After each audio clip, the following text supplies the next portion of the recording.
Hello friends, मी just मार्केटमधून आली आहे. फ्रूट्स आणि भाज्या घेऊन मस्त हिरव्या भाज्या घेतल्यात आणि आज आहे तिसऱ्या मसाल्यांचा बेत. तर झटपट असा तिसऱ्या मसाल्यांचा मी इथे बनवते आहे, चटणी बनवते आहे तिसऱ्या मसाल्यांची. दारावर मासेवाली आली होती, ऑलरेडी बांगडे घेतले होते आदल्या दिवशी. तर बांगड्याचं सार तर रेडी आहे, पण तिच्याकडे शिवल्यासुद्धा होत्या ज्या अवनीच्या खूप फेवरेट आहेत. तर म्हटलं चटणी करूया, ती भाकरीसोबत खायला खूप छान होईल आणि अवनीची पण फरमाईश पूर्ण होईल. तर इथे झटपट असा माझा तिसरा मसाला शिजतोय.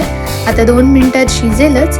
मी रेसिपी ऑलरेडी शेअर केलेली आहे अगोदरच्या व्लॉगमध्ये, त्यानंतर हा पुन्हा घेतलेला आहे.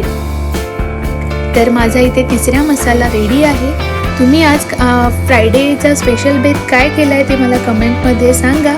आणि चला, आता आपला मसाला रेडी झाला आहे, तर या जेवायला.